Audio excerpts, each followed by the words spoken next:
Nobody cries, but we could cry. Who knows? But want you to come over and spend some time with us. These are smart, intelligent, beautiful women. So right now, 10 seconds left. I need you to go on over to YouTube and join us.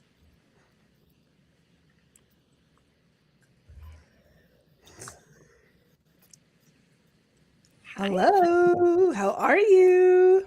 everybody. Hi. This is my first YouTube Live, and I wanted to thank Gwendolyn for hosting us through her StreamYard because I don't have StreamYard, and she can tell you I had so many difficulties today trying to get on. But we're here, and we have young ladies. We have four ladies who are going to be having a wonderful conversation tonight. So, when I thought about this Galentine's Day, I didn't think about couples. I thought about connection. And if I'm being honest, my friendship land has not been the best for the past couple of years. And also, I haven't had a true Valentine in the traditional sense for I don't even know how long. So, because grief shows up differently and it changes how you interact with people, it changes how you value presence. But what I've learned is that love doesn't disappear. It shows up differently. That's all. I mean, it's a different way it shows up. And what is beautiful about tonight is that I've never met any of these ladies in person. Yet we interact almost every day on YouTube, in comment sections, in conversations, in shared space. And somehow that consistency has built something real.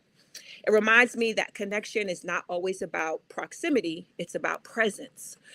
So the four of us are going to just speak tonight candidly.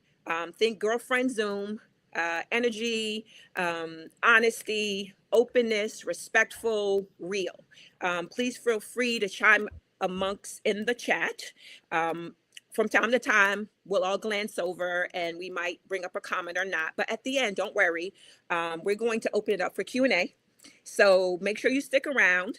And tonight is just, it's not about relationship status. It's about women choosing to show up for one another in whatever season we're in.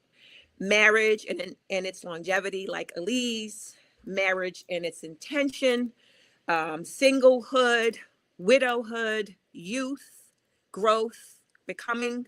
And as I said into the email when I invited the ladies to join the panel tonight, this is not a performance. This is us. These three ladies are real deal Holyfield. They don't sugarcoat anything, but it's a conversation and it's a safe space and a space for wisdom, a space where we can talk about love in all its forms and the sisterhood that carries us through. My hope is tonight that this feels like a safe, soft space for you, and that you see yourself somewhere in this conversation, and that you leave reminded that love is not scarce, it simply evolves. Thank you for being with us, and let's begin. So, the ladies, you can go. I want you guys to each introduce yourself and say whatever you want to say. You have minutes, so do what you need to do. Who's going to I go think first? I think Miss Alieze should start off. Okay. Yeah. I've been drafted. Hello, everyone. My name is Alieze Harvey Stallworth, as you all see. I um, I am a wife, mother, grandmother, married to my husband for 50 years. We've been together for almost 54. And I'm looking forward to sharing with you all and talking to amazing women tonight about that journey and relationships and friendships and how those things have evolved in my life and how I have reflected on those. Because I think the most important thing that I do is reflect. And at my core, I am a very nurturing person who, when when I say I love you, is real. And so that's the first thing you need to know about me. And that means everything. I'm one of those people, if I love you, I'm ride or die. I'll take a plane, train, whatever I need. If you need me, I will be there, as the song says. I show up. And that's how I want to introduce myself. So Okay, perfect. Am I going next? Okay. Okay, I'll G go next. Money. G Money's next. I would say that I am the angry translator for Miss Alieze. Because where she stops, I will pick up and take the baton. I too am married. It'll be 9 years in September, 10 years together overall. And sharing this relationship, and I would say, like Miss Alieze, I do a lot of reflection. There's a lot of learning. So I'm excited about our conversation this evening. I'm going to throw the baton to Jazzy. Good evening, everyone. I'm Jazzy or Jasmine, but most of the real ones call me Jazzy, or Jazz, or any form of that. Who am I? I'm the cool auntie that all my nieces and nephews come to whenever they need something. I am single. I wouldn't say I'm ready to mingle. I'm just single and chilling. If the good Lord blesses me, then it will be. But I'm in a space where I'm just reflecting on myself, my self-worth, my loving myself in all types of energy. And I'm really excited for this conversation. And I'm just, I'm here. I was going to come on and say, hey, I'm Jazzy, and not say anything else just to mess with Lisa, but I'm not going to do that. Okay, so just real quickly, the people who are Instagram, come on over to YouTube. It's my same handle. Come on over to YouTube so you can get to see all the ladies. You're here just looking at me, but I want you to come over and then, participate in the conversation. So for me, briefly, I am Lisa. I'm a Capricorn. I go, what was that? I go by the Zodiac Capricorn. I remember that was an old song like that. But anyway, I'm a mother. I'm a widow. I am an author. I run a company called Hello Healing, which helps women just in the quickest way I can say it is to get unstuck. I was stuck, and I participated in things that I shouldn't have in terms of self-worth, boundaries, because those were things that I was taught that women do, and I was just following the script. But then I bumped my head a couple too many times, and I woke up. And so I decided to take my lessons and try to help other people from falling into those same pitfalls. I'm an avid traveler. I love traveling. I love fashion. I love people. Although, as I said in the opening, I found out recently or lately in the past year and a half that when you have boundaries, friendships will fall by the wayside because people really don't like boundaries. They don't like you to be confident in yourself, to know what you want. And so I'm open to new people coming to my life. Like I said, I don't know these three young ladies personally, but we talk all the time. Like, first of all, Gia and I talk for hours and hours on the phone. And the only way we get off the phone is when her husband calls her to make her get off the phone. So I'm excited. Yeah, we were talking about it. It's like, hey, I want to do a Galentine's thing. Do you want to do it? And then so that's how it came out. That's how this came to be. So I see the people still coming on IG. Thanks for coming over here. So now I asked the ladies to bring a beverage so we could toast this evening and then get our party started. So tonight is not about perfection. It's not about having it all figured out.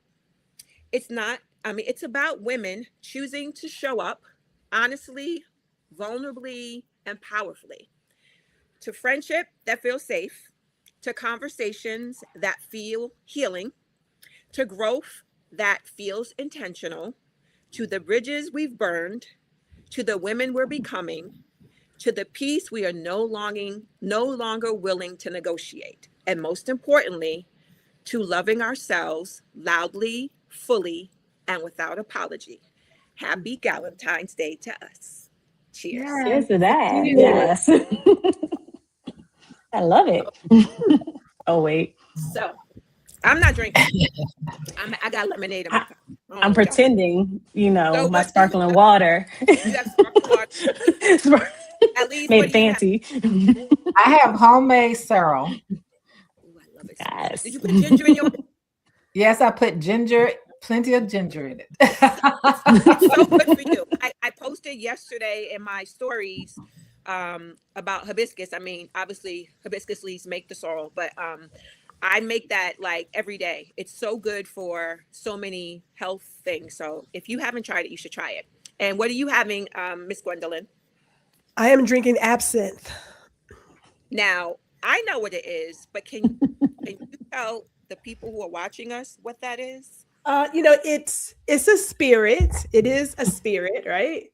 If I can Uh-huh. get myself Ooh. focused, but it's back in the day, it has some medicinal effects, and they thought it could make people get kind of loopy and do things. But it's uh, it's good to have at your bar. You just want to sip on it, just sip on it. Don't.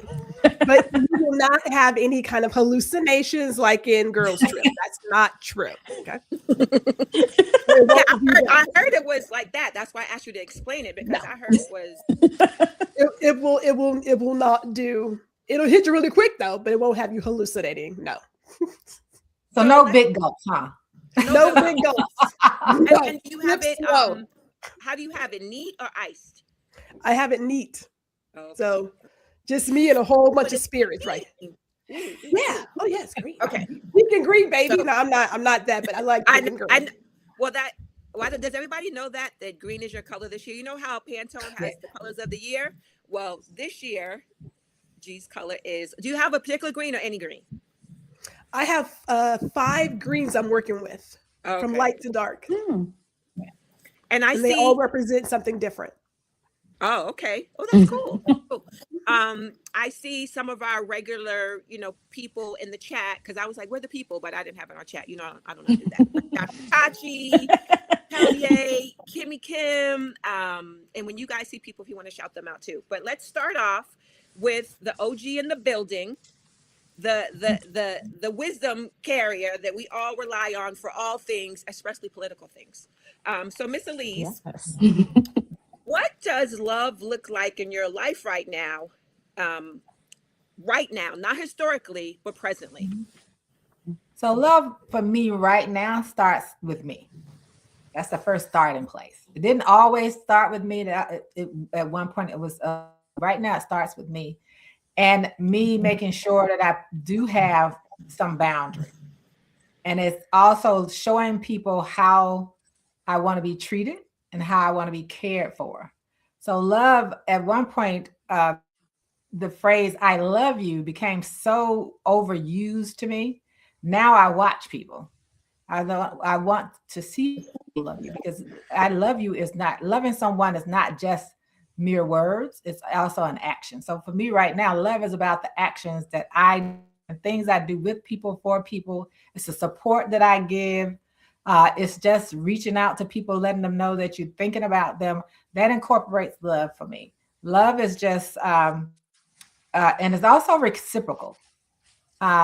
Something, and that's the one thing that I've learned over time, that all people, not everyone understands that love is indeed a two-way street. We give and keep just giving. I stopped giving myself. It caused me so much stress and mental health issues that I had to learn how to love myself first, so I can love other people better, and I can also show other people how to love me right. I like that. I like that. hmm Yes. for me, I a couple of years ago, I don't know if you guys remember, like when we had the first beepers, right? And we used to write 142 on the like to the person who, gee, you could take me off. I don't like, you could put all 4 of us back on. You know how you put 142 and that meant I love you? Well, I mean 143 meant I love you. So I had this thing, I was like, oh, I'm gonna put 142 because U was for the 3 letters in 3 was for the 3 letters in you. So 142, I put the 2 letters in me. And I just had this epiphany.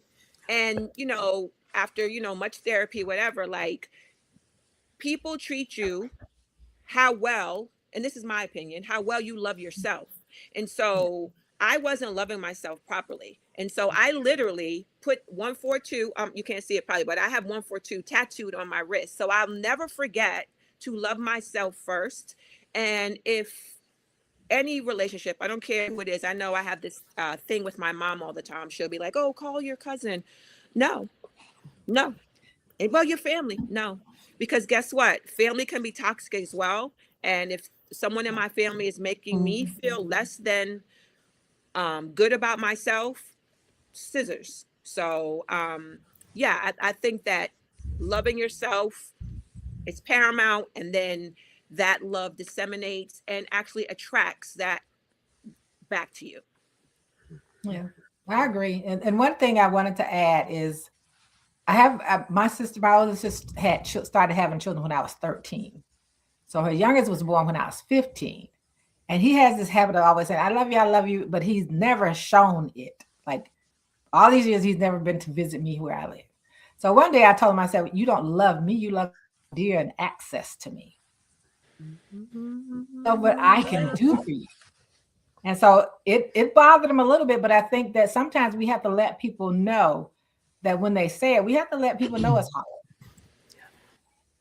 Because that's how we show how we're showing ourselves and how we're letting other people know how they need up for us and what love means to us. Yeah. Yeah, I definitely agree with that. I think that often I feel like now I'm more involved and invested in trying to make myself feel good about myself instead of looking outwards, because I think sometimes, for a long time, I was seeking outward validation from not just people, but from things like, you want to feel like you're connected to people all the time. But for me, I was like, okay, you have to start with connecting with yourself. What do you do for yourself? I know so many people that are so afraid to do things by themselves. Like I've told people, oh, I'm going to the movies, I'm going out to dinner, I'm going wherever by myself. And the amount of times I've had people tell me like, oh my gosh, like you're actually doing that. And I was like, well, I'm not married. I don't, and even if I was married, honestly, I'd probably do the same thing. Cause I definitely just think that you have to love on yourself before you can love on others. And I think it's important to make sure that you're doing the action behind the word, because you can tell somebody, like Alieze said, I love you. I can tell anybody I love them. But if you're not showing me that you're loving me, what does that really mean? And it doesn't have to be some grand gesture, right? Like Alieze and I go out to lunch like every month. Like we try to meet up with each other every month, or we'll text each other and just say, how are you doing? Or what's your day like? Or I'm just sending you love for the day, right? And I think sometimes, those little moments, those little things of just checking in on people and making sure that they're okay is an actionable item. And I think so many times we're sitting around like, oh, I love you. And it's like, what does that really mean to you? You know what I mean? Like, and a lot of people talk about boundaries, but I don't think they talk about it in a way where it's like, I have a boundary that I'm unwilling to like stop when it comes to love, because we all want to feel loved. But I think so many times we allow people into our box that don't always deserve to be there. And sometimes you have to just set up, yourself to say, hey, like you're not loving me the way that I feel like you should. And it is okay to say, for my own sake, I'm okay with letting that go. And it doesn't mean you have to be rude and just be like, whatever. It's just saying like, okay, I want to love on myself so much that like, I'm not willing, like Lisa said earlier, to allow somebody to make me feel a certain way. And honestly, nobody can make you feel a certain way. It's how you're reacting to it. You know what I mean? Like what is it? 99% of the time, or like 10% of the time, it's about, what happened to you. 99% or 90% of the time is how you react to something. And I really do believe that, because there's a lot of things that people will do to you, but it's like, okay, how do I show up and love on myself despite that? And so I think it's good to show up for yourself. Oh, wow. Now that I gotta bring that last leg in. You know, there was a post where someone said you need to know when to remove people from the VIP section into general admission. And I thought, you know what? I can get down with that. When I think about love and my journey in terms of loving myself, I love me some G. I actualize it, I say it out loud, I show it. And when you have that energy, it shows up for you. I do know that love is an action verb. You can say a lot of stuff, but your actions will always say so much more. But I also keep in mind, being a 70s baby, that I'm working through some deprogramming. You know, as a young Black woman from the 70s, the whole idea was being chosen by someone and preparing yourself to be chosen by someone. And God forbid, if you're not married by a certain age, you're like this old maid and you're a rotten fruit. And these are the awful messages that are still out here today. So when I talk about love and when I talk about women, I want every woman to know from a very young age that it starts with you first. You have to love you first. And when you show yourself love, it shows everybody else how to love you. Like it's a natural thing. Now, if you are a person who is piss poor in that department, that shows too. So there you go. Yeah. Can I Yes. just add also to circle back to? I also believe, because this happened to me, because I feel like I was super confident, and then I lost my husband, and then I entered into a super toxic relationship, probably on both of our sides, quite honestly. But I knew it was toxic, but I stayed. And I feel like all women, when you see that first red flag, there are others. Don't not, I'm not saying you have to leave on the first flag, but you might think about it deeply, because there are probably others behind it. And for me, um, I was reading something earlier and they asked the young lady, well, why did she stay so long? I was in a Mm. relationship for 10 years, and half of the time I was lying to myself that this person would get better. Let's go to therapy. But, people say the things they want you to hear, like, and so I would just say my advice is to definitely love yourself and work on that. Like, most, I don't know with the whole thing now with our government, but if you have health insurance, you most likely have the ability to get a therapist through your insurance. And I would recommend that you get a therapist. And although I'm, quote, a life coach, I don't call myself that. I call myself a healing strategist. But I'm not a life coach. I mean, a real therapist with a real degree, not a certification, that's going to help you.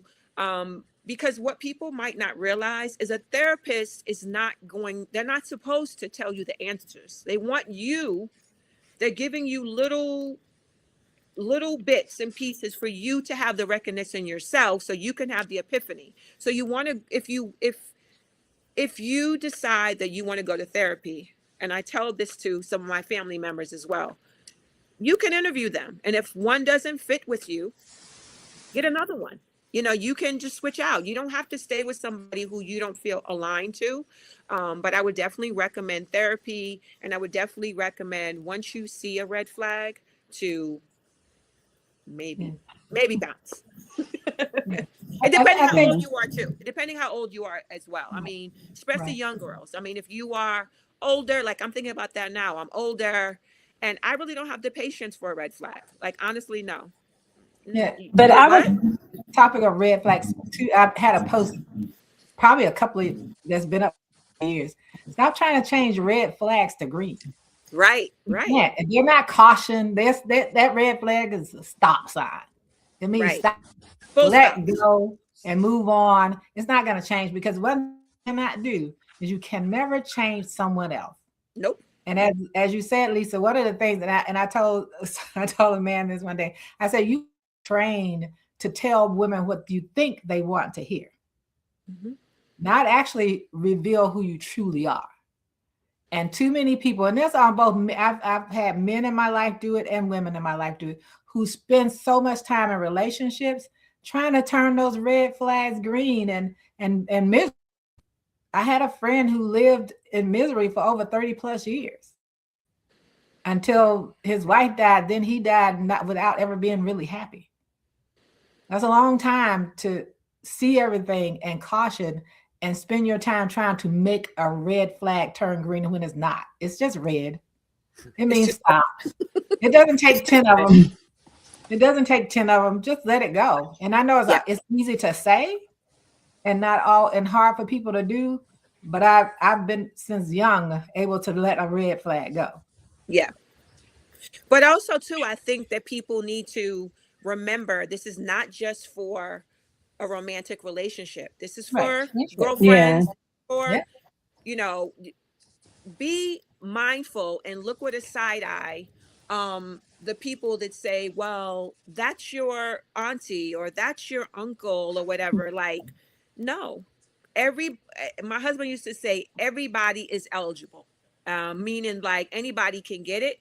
And I'm just like, I'm at an age right now where I'm like, no, no, it's just not. I think about like, I saw something like, and I say this often sometimes, like, how many summers do we have left? For me, realistically, 2025, I don't want to waste any of them on anyone that's going to make me feel bad, not good about myself, second guess myself, gaslight me, all that.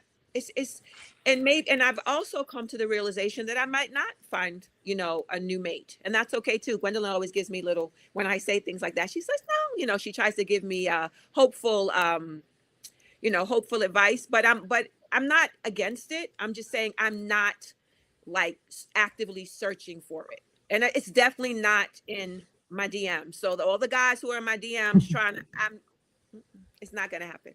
No, I'm old school. I'm very traditional. I like to be courted. I'm from a different era.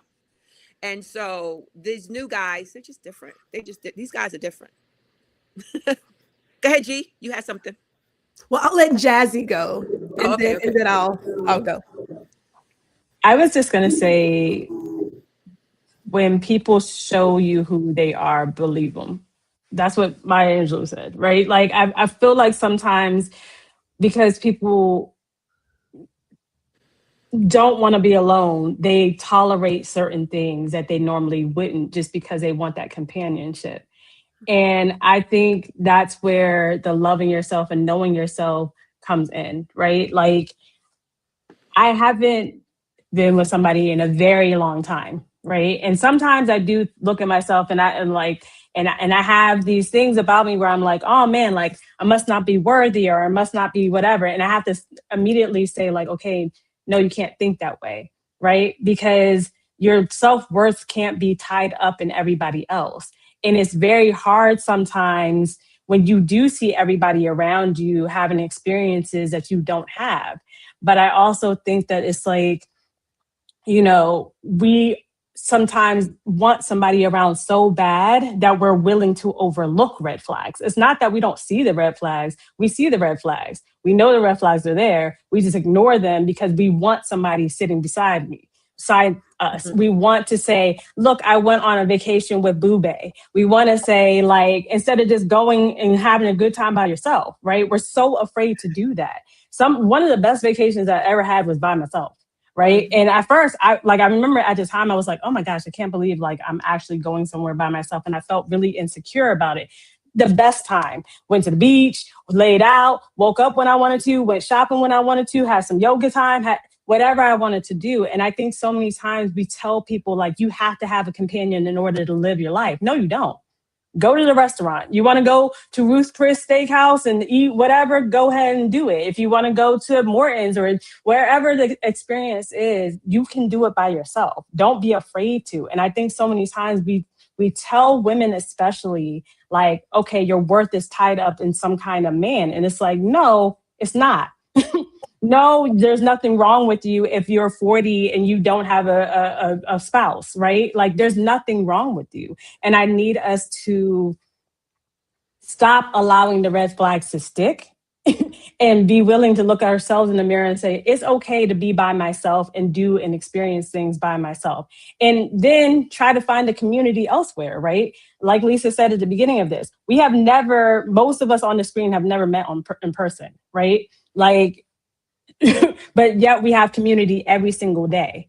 And I think that's something that's special, right? You don't have to bond yourself to somebody just because they're right next to you. You can have experiences in life with people that are not around you every single day. And I just need us to understand, like, community is out there. And I'm not going to say it's not. There are times, like, I have my moments. I'm not going to lie and sit here and say, I'm happy all the time to be alone. I would be lying. Over the weekend, I was like, dang, man, I wish somebody was here to watch this movie with me. Like I genuinely felt like that. And I had my little moment. And I was like, okay, but you're still watching the movie, so you're fine. Granted, I fell asleep, but whatever. But, you just have to find that space and, like, be okay with it. Sit with yourself for a second and let yourself feel those emotions, but don't let that emotion overcome you. Be okay. Because I always tell people, I much rather be by myself and feeling whatever kind of way than to be with somebody feeling sad and upset because they just flung like verbally abused me in some way, right? Or even if it's not that, right? Even if it's not verbally abusive, right? Just dealing with things that you wouldn't normally tolerate if it wasn't for this person. You don't need to sit in that. And I think so often we sit in these moments and we say, well, we have to, because if they're not here, all the rest of these guys on these dating apps are trash. Stop saying that. I mean, some of them are, but at the same time, like, you know what I mean? Like, not everybody is trash, right? Not everybody. And also, like, and I'm talking to myself here, if you want to go find somebody, like, granted, you got to get out the house. I'm notorious. I don't like going out. I go out sometimes, but I will stay in my house with my fluffy socks on forever if I could. Like, I'm fine, but I have to be realistic with myself in that. So, yeah, you just have to have fun and experience, but stop allowing society to tell you that you're unworthy because you don't have these things and these people by your side. You're not unworthy. You're a beautiful person. No matter what you look like, no matter if you look in the mirror every day and say, I'm ugly. No, you're not. Stop saying that to yourself. You know what I mean? Like, you have to show up for yourself, even when you don't want to. So, yeah.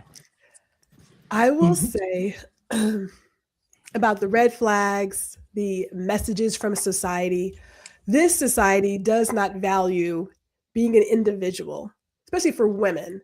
The whole idea is if you're not partnered up by a certain time, i.e. before you get out of college, then you got problems. But the fact of the matter is we are our whole self. And when we think about some of those messages, like, I understand that we are all of age, but studies have been shown to tell us that there are young women already experiencing the impact of these red flags. He only hits you because he loves you. Right? And so you're like, okay, well, he just hit me and he just said this to me. So that's gotta be love, right? So it doesn't have to be that we're older and we notice red flags. We want young women, we want the little girls, we want everyone to recognize the red flags in all relationships, be it your family members, be it romantic, be it platonic. It's there. It's definitely there. Now, I am a loner. Gwendolyn's a loner. So I don't mind being by myself. Lived in New York City, had a damn great time. Because if you want to be a single person, New York City's got the most single people. At the exact same time, though, as you mentioned, you can find community. It doesn't have to be a partnership. And when we talk about relationships, I understand that, again, this society believes in marriage, but what is it for you? Is it that we live together, or is it that you have a house and I have a house and we meet in the middle? Like, you get to decide what that looks like.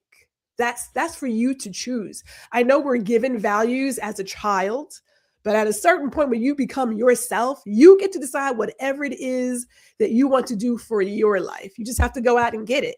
Like, you got to grab that bull by the horns and ride that bitch. You know what I'm saying? You know what I think too? I always travel alone. I actually prefer it than groups.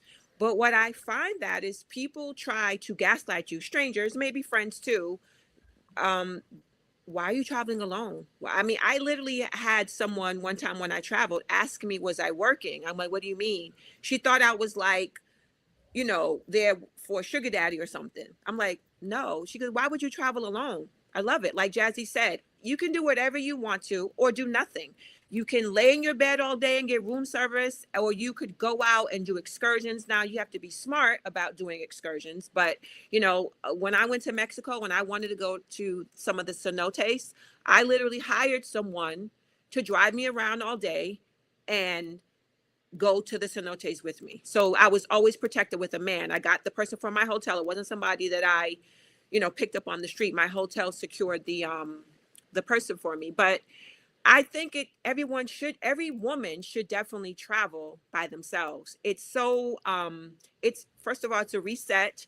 It gives you it lets you learn yourself so much, and things that no matter what age you are, you could be 65 and you can be like, wow, I didn't know that I liked so and so or so and so. It's very eye opening, and I would definitely suggest that you take a solo trip. But I don't know about a cruise though, because they be throwing people off the side. So I don't know, but maybe something. It takes a lot.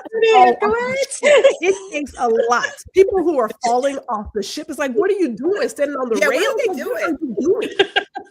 I made that joke because whoever is the people who are watching us, Gwendolyn is like, she loves cruises, and have you ever been on a cruise when someone fell off, Gwendolyn? No, we're talking like it's not like when you're at these rails that they're here, like they are here. It takes a lot to get up there and fall off the ship. It takes a lot. It's like, what are y'all doing? What are you doing? Now, the people I have seen who have done it on video, because clearly not on my ships, but they are climbing things. Yeah. They're double daring other people. Hey, look, come on. Are you serious right now? No, ain't nobody doing that. Okay. Well, so you already know that I spend a lot of my time traveling by myself. Yes. Yes. Taking myself on dates. Yes. Yes. Yeah. Let's move on a little bit. So, Jazzy, we're going to go for your question. If you are single, do you ever feel treated differently by friends who are married or in partnership? And if so, in what ways? Okay, so I don't think people try to do this all the time intentionally, because I think what it is just societal norms, right? And people saying, when are you getting married? When are you going to have a baby? When are you going to, experience these things? But again, like I was saying earlier, I think oftentimes that when people do that, even if they're doing it subconsciously, they don't realize what they're really saying. And sometimes I answer by just saying, okay, whatever, I'm living my life. And if it happens, it happens. If it doesn't, it doesn't. Right. But then there's other times when people will sit there and say, well, something must be wrong or something, whatever. Or then I've also had people say, I want to hook you up with Joe Blow Smobo. And they're just not somebody that I would normally go for. And I think sometimes people are just like, you're desperate. And I'm like, I'm not desperate at all. I don't, you know what I mean? I think sometimes people don't mean to, but how do I say this? I had somebody say one time where they're like, oh, I don't want to be 40 and alone. And I'm like, I'm 40 and I'm alone. What are you thinking about me when you say that? And it was something that was such a offhanded comment at the time, right? But it's I called him out on it and I said, well, what do you mean when you say that? Is that how you view me? Because what do you view me as? And I don't think people always try to put you down in it, but I think they try to put you in your place. So for me, I'm my place will always be what it is, right? I'll always have a seat at my table. I'll always be okay with myself. And I'm not going to say that I haven't had my moments, because I've had things where I've gone through a grieving process of okay, I'm 41, right? I wanted kids. It's not impossible to have kids, but the reality of that is not really there, right? I saw somebody recently was like, "Oh, I had a child at 45." No, I don't want that. And I'm not and I don't, I don't knock anybody that does, but I personally don't want that. Not, and it has to do a lot with the fact that, like, my mom had me when she was a little older, right? And so, I understand what that feels like to be a child of somebody that's older, right?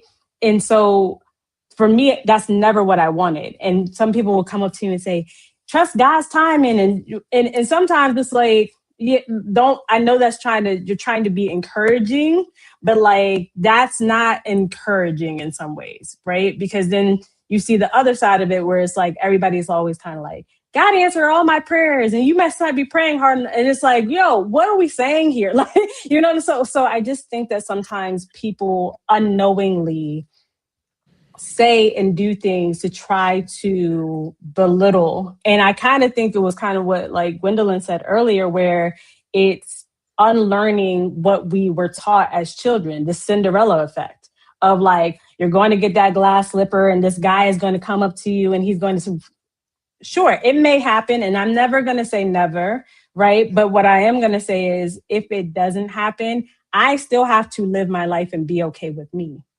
And so I think sometimes when people do that and say that, I just want them to be aware, like, what are you saying about that person that you're subconsciously saying about them? But also, like, why do you feel like that's something that somebody has to have? Because it doesn't mean that you can't have a good, fulfilling life without a relationship in that way. And I think so many times we are taught that we cannot. And, we're told, oh, you're going to be very lonely when you get older. I might be. That's the truth, right? I don't know. But at the end of the day, I'm like, I can't force somebody to love me, right? So it's like, what do I do with that if that's not an experience that I have? And you have to work within that boundary or whatever boundary that is that you have for yourself and say, okay, now how do I deal with that? How do I show up for myself, even though these are things that I wanted in my life, right? And really, it's like we said earlier, doing the things that you want to do and just not hoping, but like doing the things that you want to do and just living your life the best way you can. I'm always going to have a roof over my head if there was a man or not to take care of me. I hate that whole thing. I don't know. I just, that's a whole nother conversation for a different day. But like but I'm still going to have to show up for myself. I'm still have to wake up, cook breakfast, like do the things that I need to do. People act like, okay, you're single. How do you take out the trash? I'm like, do you think this just piles up in the middle of you know what I'm saying? Like, what would you do if this man wasn't here? And so for me, I'm like, I think sometimes people ask questions like that and they don't realize like how ridiculous some of it sounds. So, yeah. Can I jump on that? Mm-hmm. I know my face is like, what in the world? Trust me, I've heard a lot of things.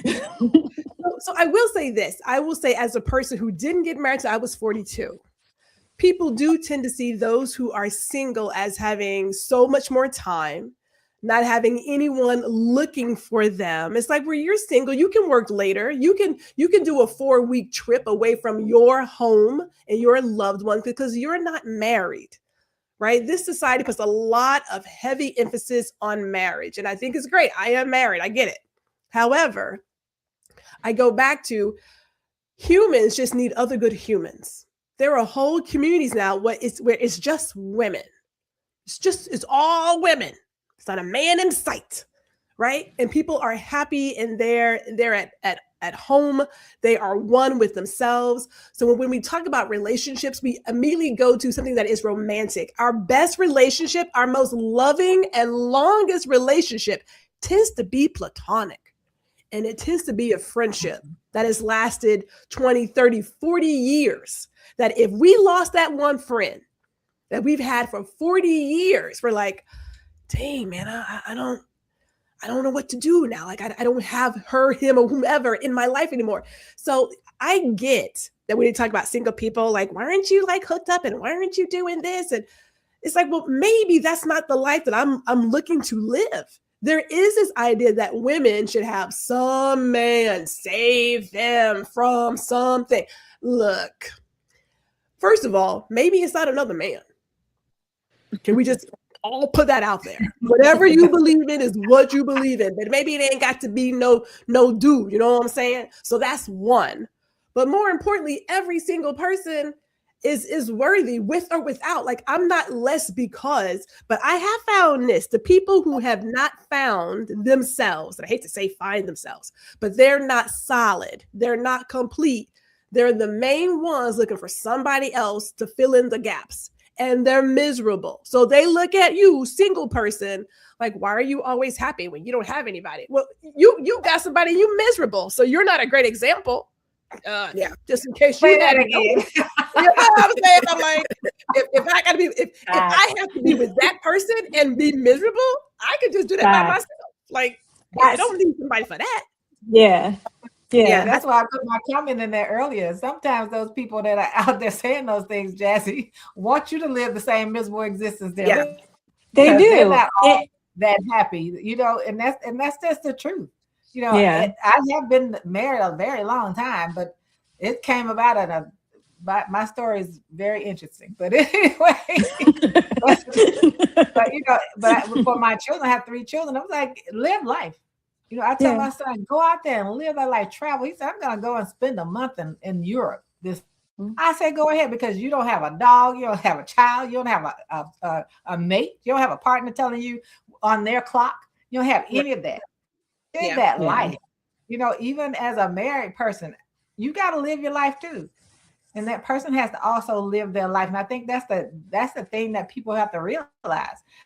I had 2 amazing friends. Unfortunately, they both passed on.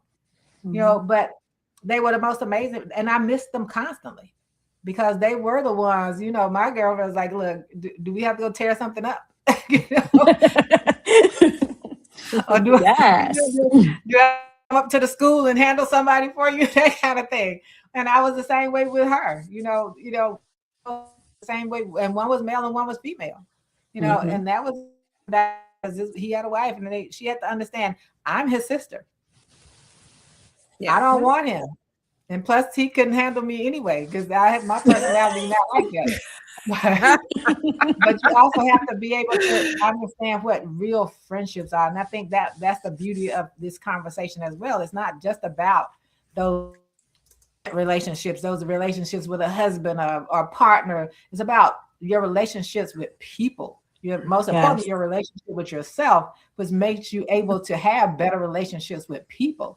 And I think that's the important part, is that we can't miss that. It really is about how we interact with people and how they support and how we support each other. And that's the key part. And, you know, Jazzy's been to my house. There's all kind of people that come to my house. It doesn't matter if you're married. It doesn't matter what your choices are. Now, there are some on the political scene. You won't be up in here, but you know, I just some boundaries on that side. Well, I wanted to say, I used to have a friend. I say used to, and she would always say, I mean, literally everything. She started with my husband, and it used to irk me so much. I'm like, I know that's your husband, you could say his name, like, but it just was so irritating.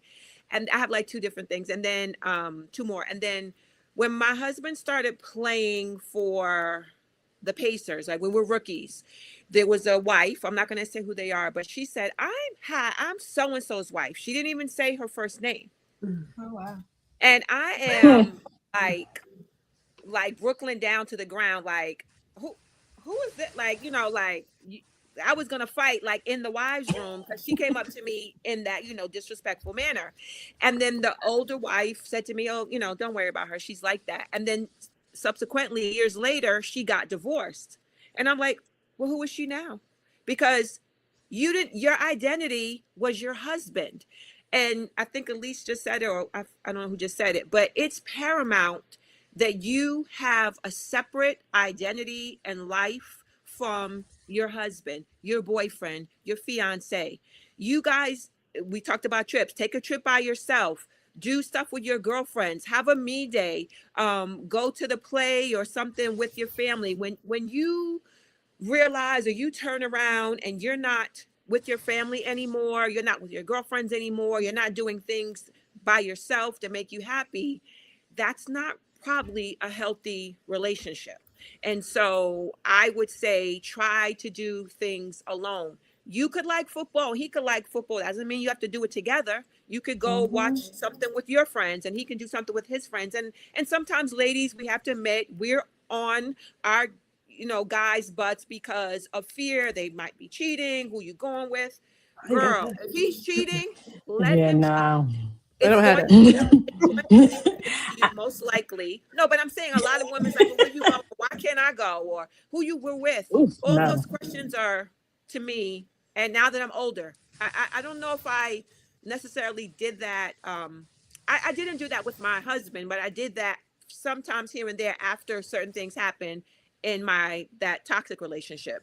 But yeah, but now if that happened now, it wouldn't even, it just, the relationship probably wouldn't continue. But I guess for this question, I would say try to have your own identity because it's super important. And it goes back to the first question. When you love yourself, there will be no what so and so said, or but I also would say whoever's listening who's married, be cognizant of your single friends. You don't be mindful of what you say to them. You don't know, like Jazzy just said, she was watching a movie the other night and she would have loved to have not a man but even just a companion, and that could be weighing on her and her mentally. And then here you come, me and my man, like, girl, she's single. And Why? And the thing is, and the thing is, I will say I'm very blessed to have friends that show up for me and make time for me, even in their relationships, right?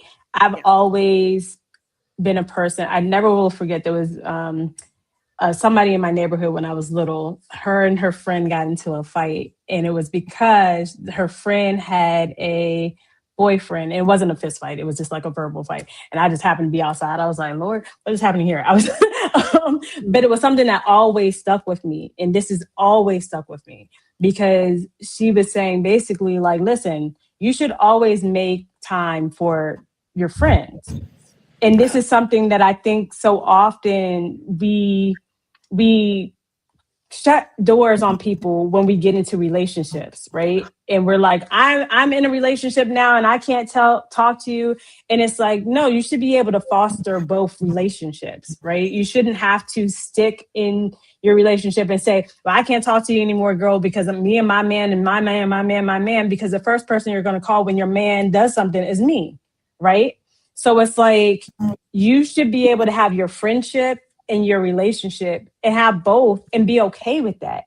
And I think sometimes, like I said, I'm really blessed to have the friends that I do because they make time for me. I make time for them. And like Gwendolyn said, like, just because I don't have a man doesn't mean I'm sitting at home, like waiting for somebody to, I'm doing things. I'm busy. I'm keeping myself busy. Right. And so I think so often, like, there are people that are just like, okay, you're not doing anything. You're always available. And you're just like, no, I'm not. I'm like going to take myself to a movies today, or I'm going to go and get a facial today, or I'm going, whatever the case may be. But I do think it's important as people in general that we show up for people in our life. No matter if I'm married or not, no matter if I have a boyfriend or not, show up for your people and always try to make yourself not overly available, but just know that if you're friends with somebody and they're friends with you, like, try to be that friend to that person. So, yeah. May I jump on that? Because you were in my head, Jazzy. You're in my head. My bad. I know every now and then I got like that connection. You know what I'm saying?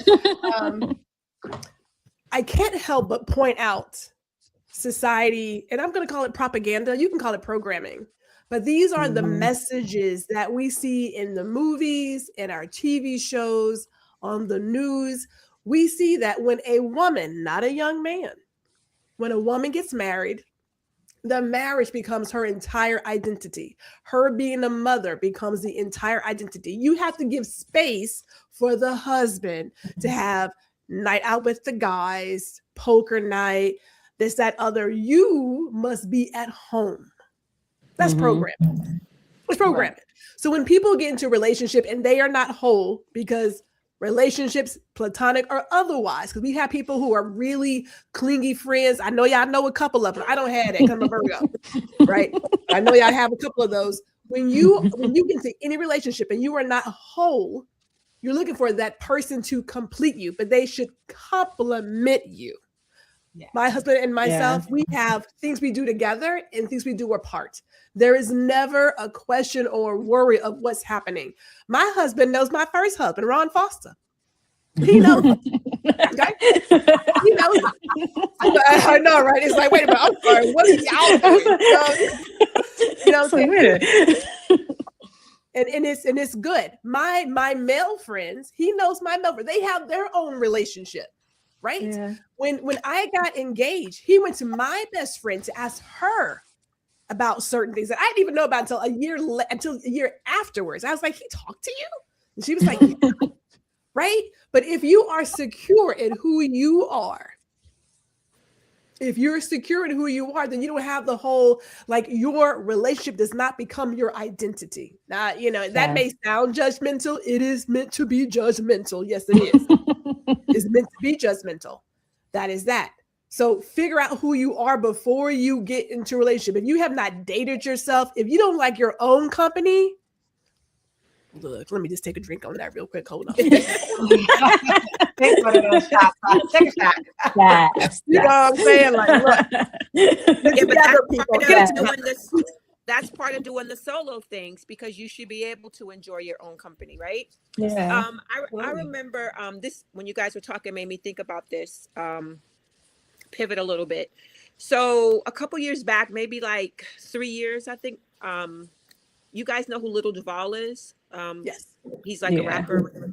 So he used to do this thing, I don't know if he still does it, called Auntie of the Week.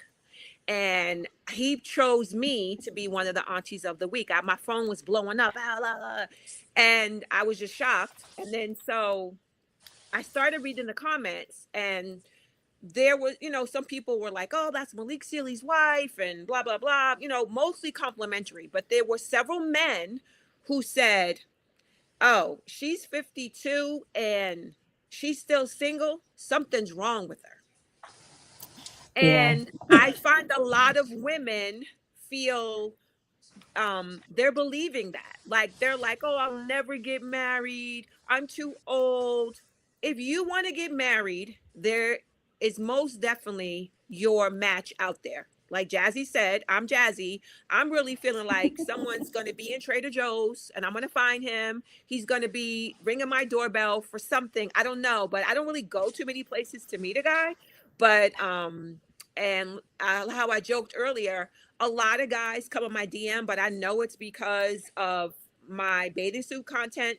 But that's not that person. Those kind of guys is not the guy for me. So I've just, ignore those kind of guys. But I also was just so bothered that these people were like, something must be wrong with me because I'm at this big age and I'm, not married or in a relationship. And then a couple other people wrote, her husband died in a car accident. So then the guy wrote, oh, I didn't know, I'm sorry.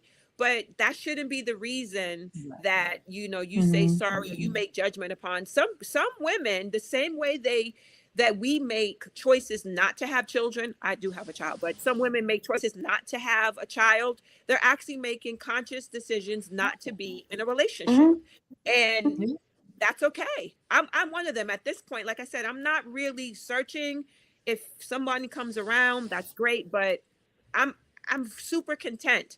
And I've been alone for so long that I don't know how I would be in a relationship. Like, I don't have to ask anyone for anything. And so, also too, a lot of men, they say they want an independent woman, but then when they get them, their egos are triggered, and someone you don't need them. So now they're resenting you because you don't need them. So it's a lot of like mommy issues, daddy issues across the board. I'm sure there's, females have the same, women have the same thing. But I saw this video today, and the young lady said that if your standards aren't high enough, then they have to be high, because the person is who you're going to marry is only one person you're going to marry. So you have to have the utmost, well, not, I'm not saying you could get divorced, but I'm saying you're vying for one spot in that time. I saw his face, Lord have mercy. I see what Ron talking about with them faces. No, what I'm saying, in that moment, I'm sure people can have multiple marriages. I'm saying in the moment when you are thinking you're dating and you're dating for marriage, you're dating for one person. Unless you're, I don't know, Kevin Gates or somebody, but you're vying for one person. And so that person should have all the top standards. You shouldn't like lower your standards, because like I said earlier, the person's there. And I feel sometimes inspirational when G tells me, she got married later in life. Okay, so there's a chance for me.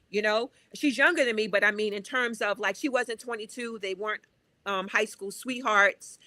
They met on an app, I believe. A dating app. Yes. Yeah, a dating app. I'm a little nervous about the dating apps, but it still gives hope that, Prince Charming is out there. But I don't know if anybody's really Prince Charming, but a compatible mate who's in alignment with who I am right now in my space. And also, just now that I thought about that, women have to also realize the person you were with at 24, and I'm sure Alieze can attest to this, your husband is not the same person that you were at 30. And you have to learn to pivot and love them in the different incarnations of them. And a lot of times we don't want to pivot. In the world that I'm in, the basketball world, there are a lot of people who get divorced after the guy retires from the league, because most of the time that you guys were married, you were in a relationship with somebody who was on the road. It was like you were basically like the person at home, and you see your husband here and there. But then when they retire, who is this guy home all the time? Like, why is he here? What is he going to do?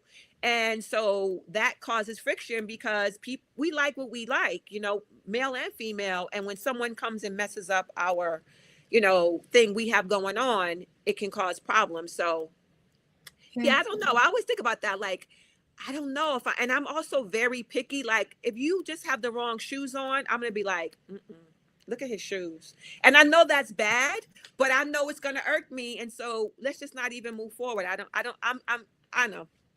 bad.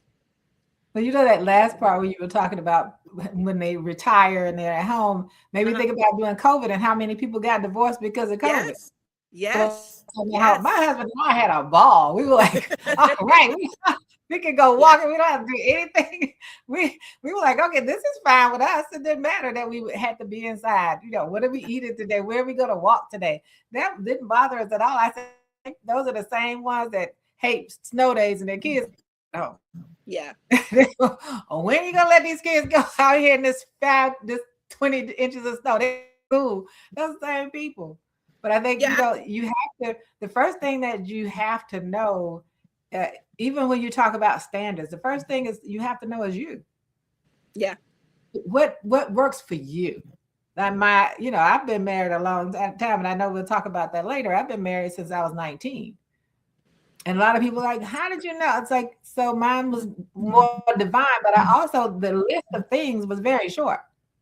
Yeah. It was extremely short. I had you were going to treat me right, because I had this very different temperament. I was raised by a father. So yeah, there was nothing about touching people, not understanding what that meant to you.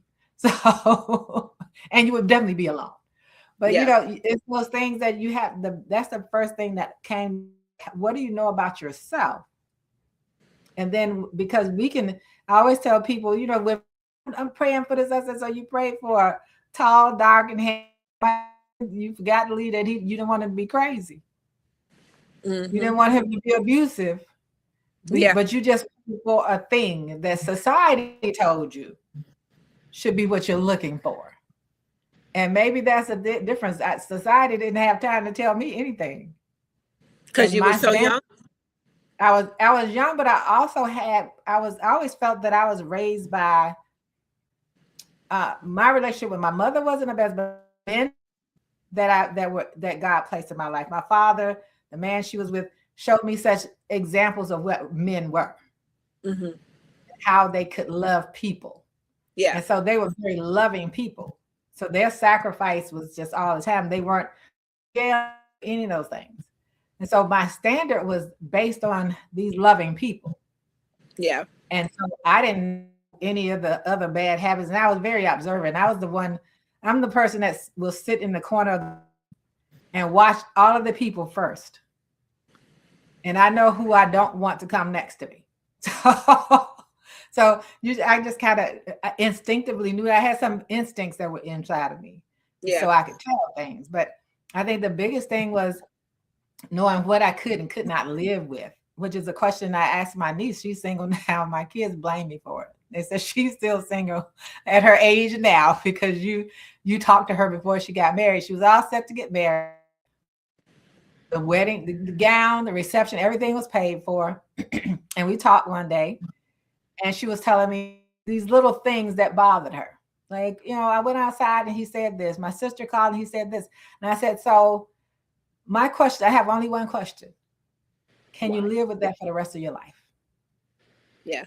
Can you live with that for your rest of your life? You know what controlling looks like? Yeah. Can you live with that for the rest of your life? She decided no. And I said, because you know what? On your wedding day, we can have lunch. So on her wedding day, because her father had paid for the reception, we had lunch. Her former fiance was there.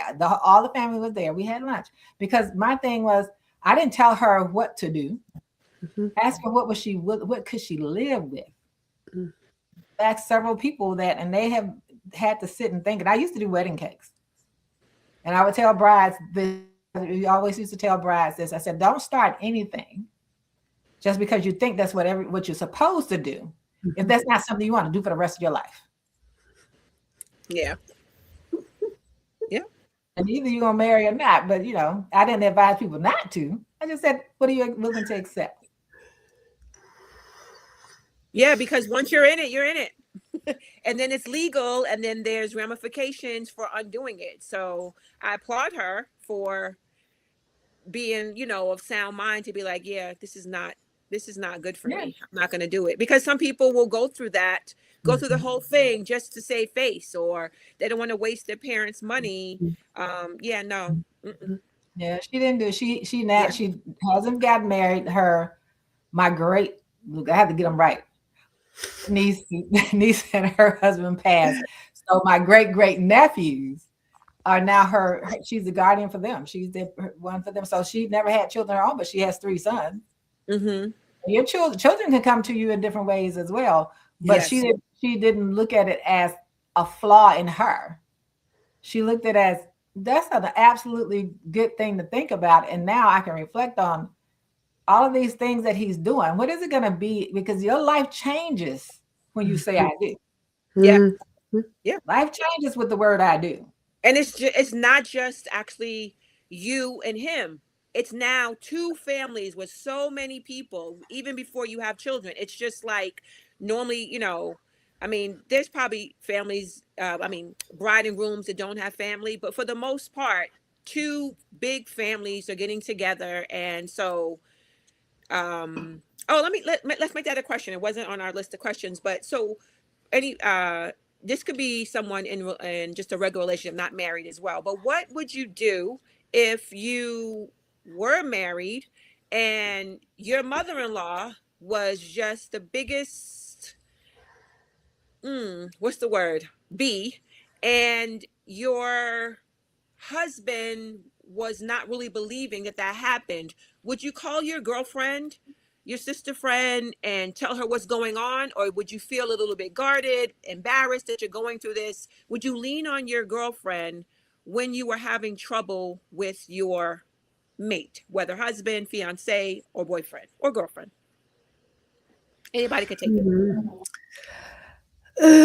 Well, I don't have a mother-in-law. I don't have a mother-in-law.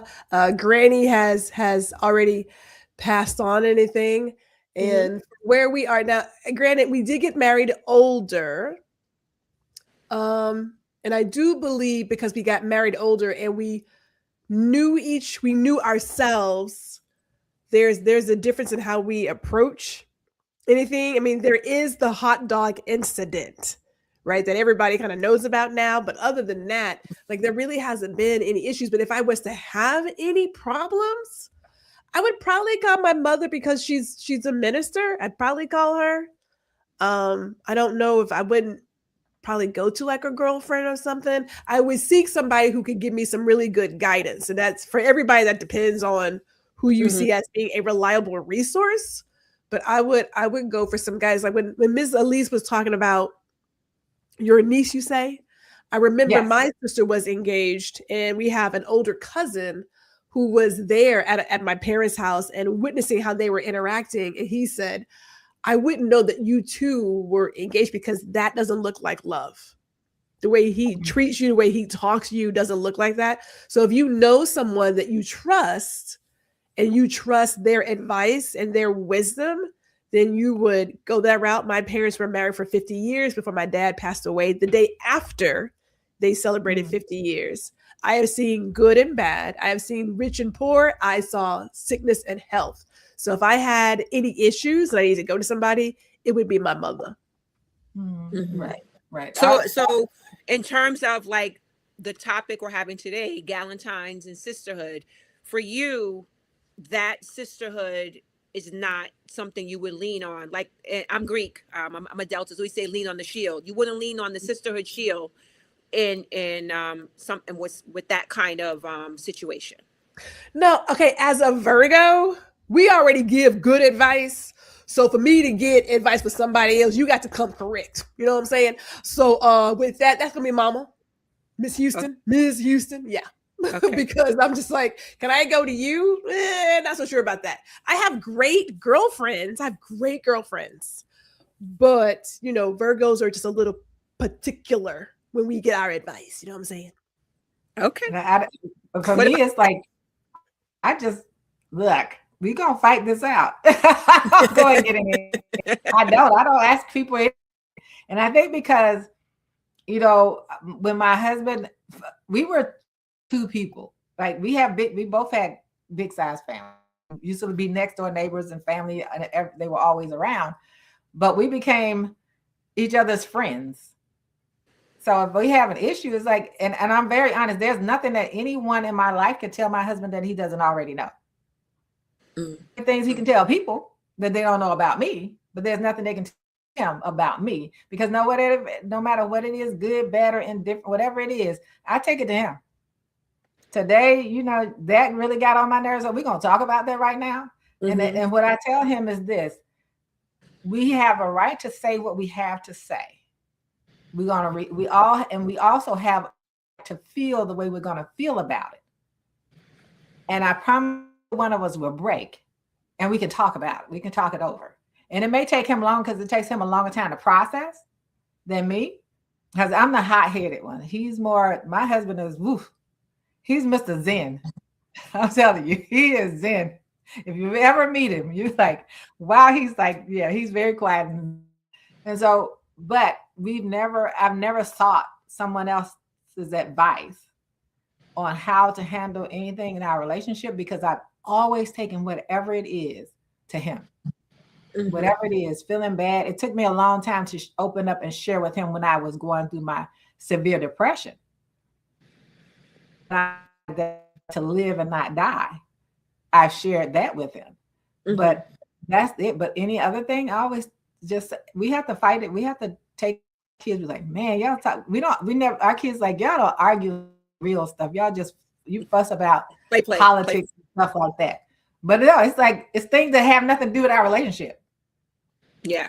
But so do you think do you think that's one of the reasons for the longevity, like that you turn to him, and I assume maybe God as well, like you don't take it outside of the two of you, and you know, do you think that's been the crux of why you guys have lasted so long? Yeah, because I think if you take things outside and not really trust your partner with that, it causes a different kind of stress and anxiety between the two of you all. Yeah.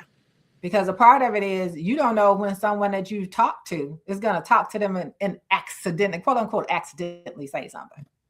I never wanted that stress. And I believe that if you're going to do life together, you need to do life together. You need to be open and honest with each other. I'm honest to a fault. You know, people like you. Yeah, I said all of that to my husband. It's like honest to a fault. Yeah. But because I just think that when we try to seek other people's opinion, you're seeking their opinion. But when you bring it back, do you know how they feel, how your partner feels, what their opinions are, whether it's a friendship or your intimate relationship? Do you honestly know how they feel? You know what somebody else has to say. And you do need to go to wisdom. Like, I'm not going to go and consult with and I had a friend, my best girlfriend, I guess, she told her daughter asked her about relationships. She said, I don't know why you asking me, call Alieze, because she's been married forever. I do not have a husband. I don't have a man. Don't talk to somebody who without a man on how to live with a man or get a man. Don't talk to me. Go talk to someone in a relationship to see what they've had to go through to stay there. And so that kind of stuff, but I've never consulted anyone on matters that exist between my husband and I. Yeah, that's probably good. Let me ask you ladies a question. What do you think, what are some of the characteristics that you would say exemplify a good girlfriend? That you want in someone being your girlfriend, your sister friend? What are some things that you look for, or not even look, but when you meet someone and you recognize these things, you know that person will probably end up being a good friend to you? Ooh, I should probably go last. All right, I'll go first because Virgos be doing some things. Okay, so real talk. Yeah, these Virgos. I know my son is one. You already know, Ms. Alieze. You already know. So for me, I am very intentional with words. So when I say someone is a fellow this or an associate or a colleague or a stranger off the street, that's real. Everybody got a box. I don't give out friends loosely. As my mama said, everybody ain't your friend. So no, that does not. It doesn't just happen because, oh my God, my friend's like, no. So for me to grow a relationship, friendship, it's a relationship, right? I'm looking for trust. I'm looking for honesty, integrity, and character. If there is a couple of red flags, it's like, you probably gonna be in that box and stay in that box. It's hard to get out the box with Virgo. Just gonna put it out there for you. It is hard for us to forget. Like, we'll forgive some stuff. You ain't getting out that box though. We're not gonna do that. But if there is, I will say this. So my best friend, we are almost like 40 years, like 30 some years in. Was there a time where we had to break apart to come back together? Yes, but that was love. Love said, I love you enough for us to go away, take care of our stuff, and then come back together as adults and have a conversation and know and learn each other again. Because we were growing as young women, right? And I could have easily said, I am done with you, but I love her. I love that woman. There are other women where I have had some issues and I was like, but I love that woman. And because I love her, I want to go back and figure it out and make this relationship work. So trust, honesty, integrity, character. And we do work on our communication, right? Because we got to talk about what it is that got us to this point. I want to get out in the open. I want you to share your feelings. I'm going to share my feelings. But I look for that when I am meeting people. But I am also side-eyeing every single person who comes in. I'm like, you ain't got your 90 days yet. So. Gwendolyn is so funny. Still on probation. It's funny. Gwendolyn, my son is a Virgo, but my son also, when his friends meet me, and I say something, he said, now you know where I get this from. I'm a Gemini. He was like, Geminis have, I said, look, I have one. I am consistent. I am look, there's no, she's going to tell you this today and tomorrow something different. No. All of the things that Gwendolyn said are extremely important to me. Extremely important to me. I've had people especially in the last few years, you know, we call ourselves friends. And I tell my kids, I said, there are associates out there in the world. They're not your friends, they're associates. And you don't know them well enough to call them your friend.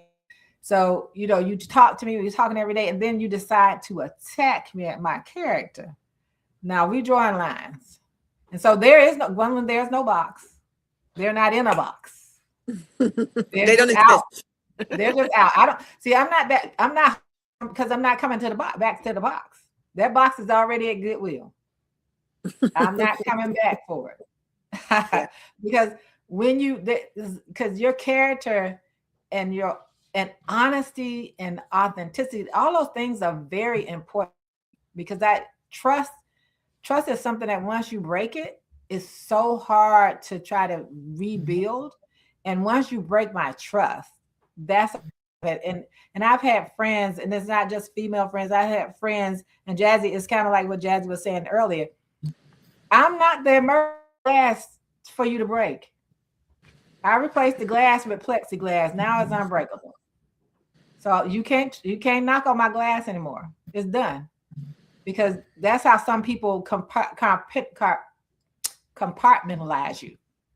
That's I'm gonna call Lisa up, because you know next year, because when I get in a bad, she can do this. But that's not Lisa's friend. That's someone who wants to use Lisa and be convenient whenever they feel like it. You know, that's my thing. You know, I heard Busta Rhymes say that one day. He said, "You never saw that you can't respond to the text." Those are conscious choices. So and that goes back to what I said about love before. Love is the two-way street. That's reciprocal. In friendships, if a true friendship there, it's reciprocal. And we can talk it out. We can have that conversation. I had a friend one time that I went for a year. And this is as older adults. So we didn't speak for a year because of a disagreement we had. That after that year, we talked about it and say, look, this is how I really felt. And I had to share what I really felt at the time. I'm not going to sugarcoat it. I'm not going to pretend. And you have to, and I know it was hard for you to get that what I had to say, but I had to say, and I didn't want to not be honest, because I don't want to sit and not be honest. So every time I see you, there's something inside of me that says, Lord, when is she going to leave? I want to be honest all the time, so that, you know, when I see you, I like to be genuine, and I want that person to be genuine. I want the people to fall into, I don't want you to envy or covet anything I have. I had one friend, my best friend that I told you all about. One day she called and she asked my husband, why did he always answer the phone? On the phone. When he gave me the phone, I said, let me tell you something. You don't pay anything. And don't you ever in life again call and address my husband that way. Until you understand, don't you call my house. I'll call you. Because I have to show you not only how to respect me, but how to respect my household. Right. We had to deal with that. And we got back together, got ourselves together. And we remained the closest of friends until she was no longer here. Does anybody else want to tackle that before we move on to another question? That subject, the question I said? I would just say, I mean, you all covered it. But for me, I think one of the things that I really value in friendship is loyalty. I think, you know, I've had friends for most of my friends in my life. I've known them for 20 plus years, right? 30 years. My one friend, we were like babies and we met each other.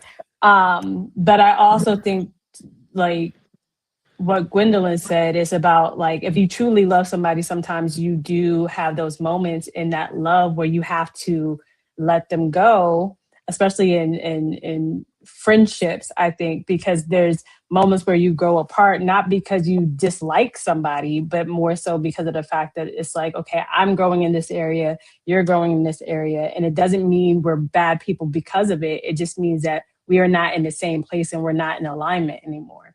And I don't think that's a bad thing. But loyalty, honesty, being able to communicate openly with my friends, that's something that I value above anything else. Like you all said, like I think a lot of people use friend very loosely.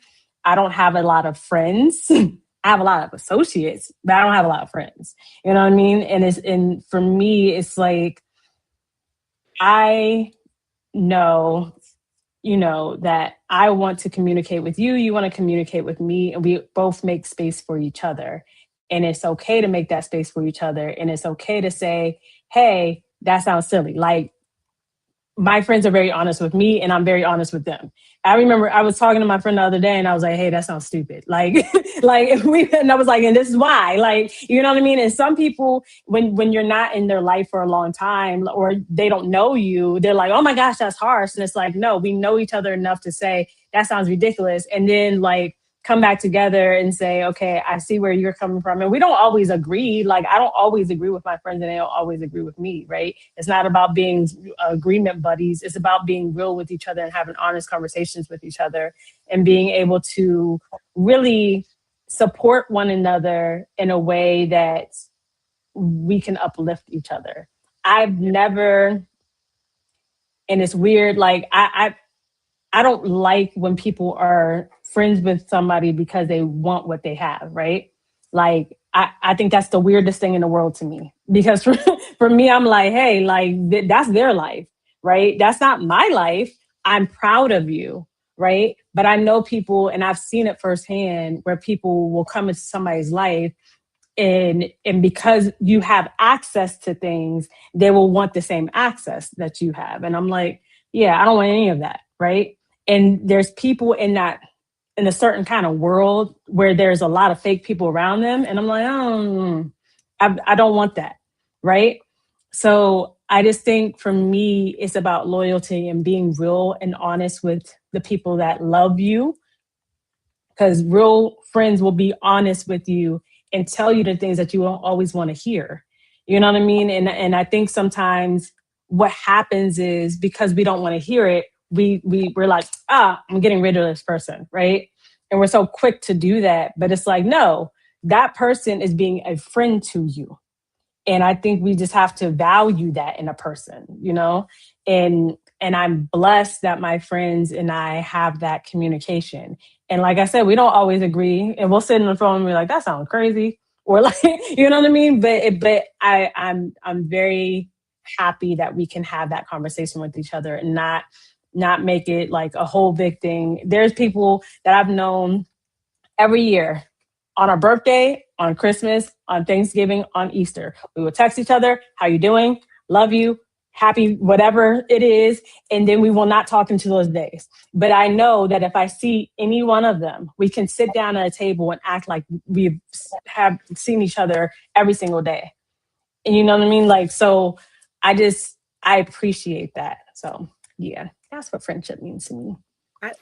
I would say, well, everything that you guys said, but also for me, and I've had a couple of friendships that have spiraled out when people misinterpret your intentions, like, or if they don't, like, if you know me and you're my friend, then you know my intention for you is nothing but good.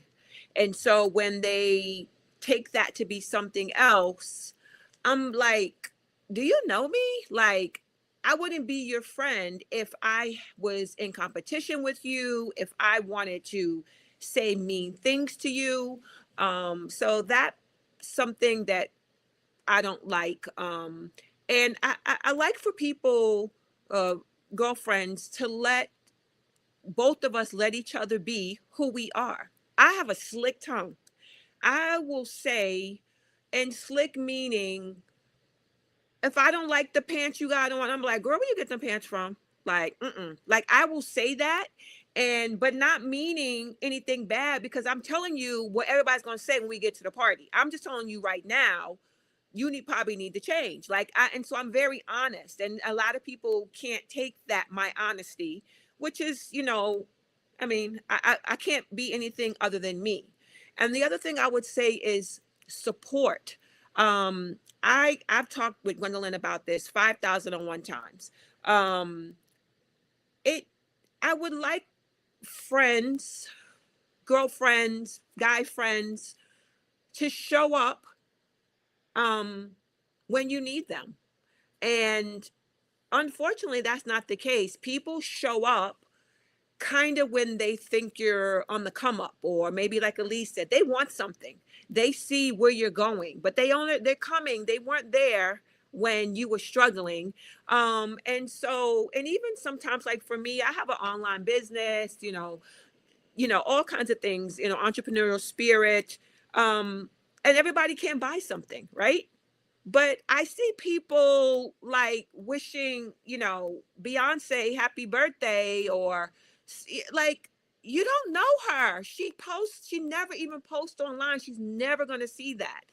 But you won't repost one of your friends' things or your friends. So it's like, for me personally, I have been toiling with this, like even getting rid of my whole Instagram, because I feel like, are these people my friends? Like some of them, I mean, obviously I have a lots of followers, and I know that's from the bikini stuff, but the core peoples, let's say if I know 1,000 of them, you would think maybe you might get 10 people in a day, maybe to repost this live we had today. The people who posted it are on this live today.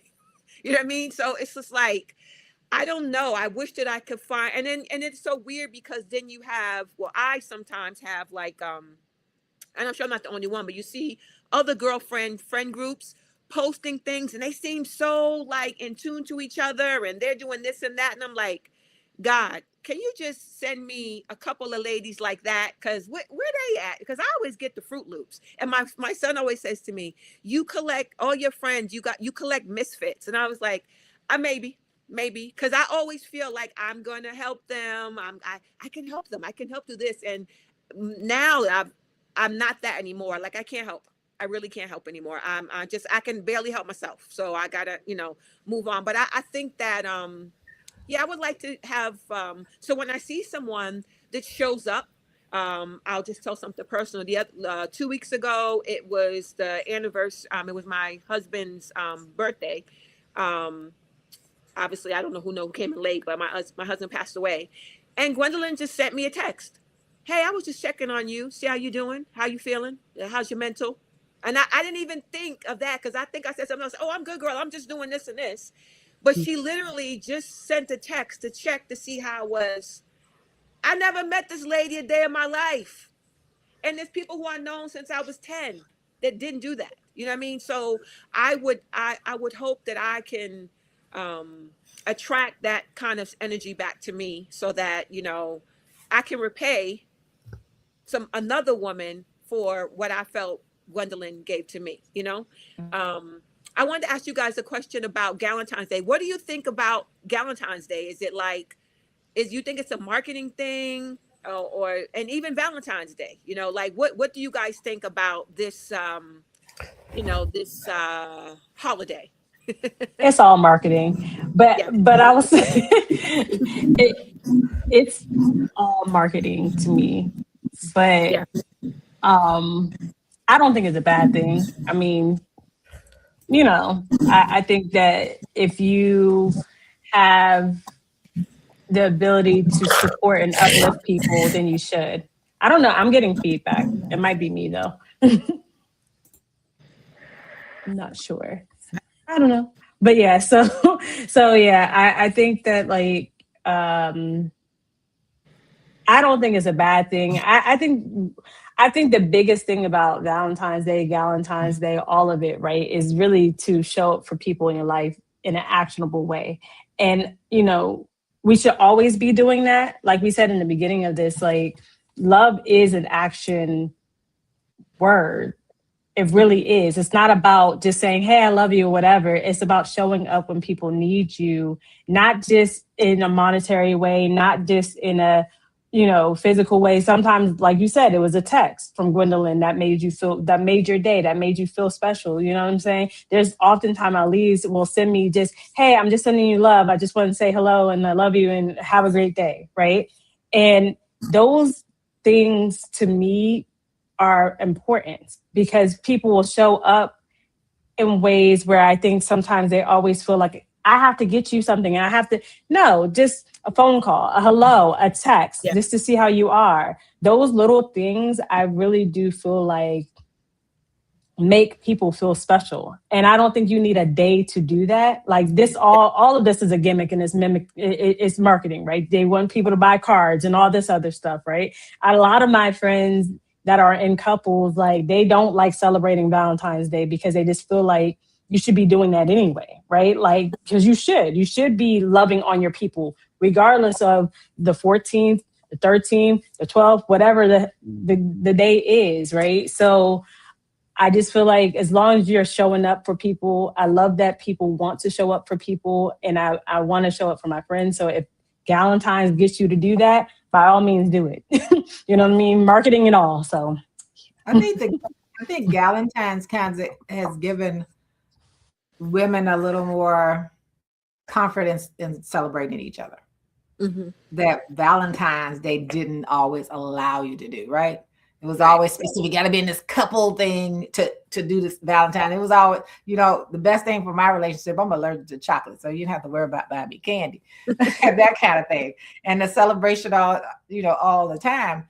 But I think the Galentine, I don't even think about whether or not I'm going to buy a card or anything. Just when we show up for each other, I think that's what it started being more for people. Like, groups of women who met online who say, and they may live in the area, we're going to have Galentine's Day. It wasn't even this week, but they have it anyway, just so they get together and celebrate being women together. And I think that's what that has given women the opportunity to do. And as you can see, with the four of us on the screen, we all from all different and walks of life, but we have that commonality and we celebrate each other. And I think that's what Galentine's Day has allowed women to do without feeling uncomfortable. Mm-hmm. It's like, it's okay for women to celebrate each other, and not have to say, oh, this is my love relationship. Yes, it is a love relationship. We love each other. So why can't we show it to each other and not have to have some issue with that? And I think that's what it allows. It frees some women up to do. And to just be able to celebrate women together, celebrate each other together. Ms. Alieze, I want to thank you for that. And yes, I am tearing up. I'm going to tell you why in a little bit, really quick. But one of my favorite TV shows that still hits me, it makes me a little teary-eyed, is The Women of Brewster Place. Yes. And I remember seeing this movie with all these Black women in this neighborhood, just loving and supporting each other. And I was like, dude, like that's awesome. Now, granted, I think I have a pretty cool family, right? Like my mother and her sister and my aunties and everything, and my dad's side, my auntie and stuff. I think I got kind of lucky. So I've seen that love, but to see that kind of love with the variety of relationships that was shown on The Women of Brewster Place, I was like, man, could I ever have that kind of relationship in real life? And the answer is yes. The answer is yes. Is Valentine's and Galentine's marketing? Yes, it is. I do agree with the Galentine saying that for women, you don't have to be booed up with somebody to know that you're worthy, right? And me, myself, my husband and I, we don't celebrate Valentine's. We don't celebrate Christmas. We do gift giving and loving on each other and our loved ones and family and friends all year long. We do it all year long. So I think it's great to have it to remind people. But if you are actively loving your family, friends, and loved ones, and I know how I feel about death. I talk about death all the time. It's like a library. You check out a book, you got to turn that book back in at some point. So today is now. Tomorrow's not promised. So be present. But when we have let go of our loved ones and we put them back on the shelf, that grief, we have moments. Sometimes we're like there, and other moments we're like, ugh. And I remember telling Lisa that my mother was having a moment, and I'm getting teary-eyed still. She was having a moment thinking about my dad. And I said, well, Lisa is probably having a moment too. So I just wanted to know if she was okay. Because we all have those moments. Absolutely. And that's the beautiful thing about it. It's like Yeah. being able to share those times and being and feeling safe enough to Yes. share those things and reach out to each other, because a lot of times when we are going through our own emotions and feelings, that's what happened. Because recently I was an artist posted a picture and of a father holding some kids, and it made me think about my because you all know my story about my father. And so that was recently, and I understand how I miss my father. Um, and I don't feel certain things when it comes to my mother, but that whole having someone just to know and sense. And that's why I believe in when I feel it and I feel I reach out to them, because I don't know when I send that message if that person is how they're going to say it. And I've had people send messages back to me and say, man, you don't know how much I needed to hear that today. And all it was a simple hello, how are you? And I love you. We just Yeah. don't know. Yeah, I think that I think I responded back to Gwendolyn like, oh well, I'm so used to doing this by myself that I just keep it in. Like, I think that people, when they think about me, they feel sorry. They don't want to actually have a mirror. Like that could happen to me too. And so over the years, believe me, I've cried on many a friend's, you know, phone lines, shoulders, whatever. And I just have learned to just deal with it myself. And Gwendolyn wrote back, "That's not good." And I said, And "No, she's right. I don't mean that. I used the wrong word. I think I said I internalized it, but that's not what I meant. I meant that I deal with it, but I just deal with my grief by myself, because I just don't think that other people like I.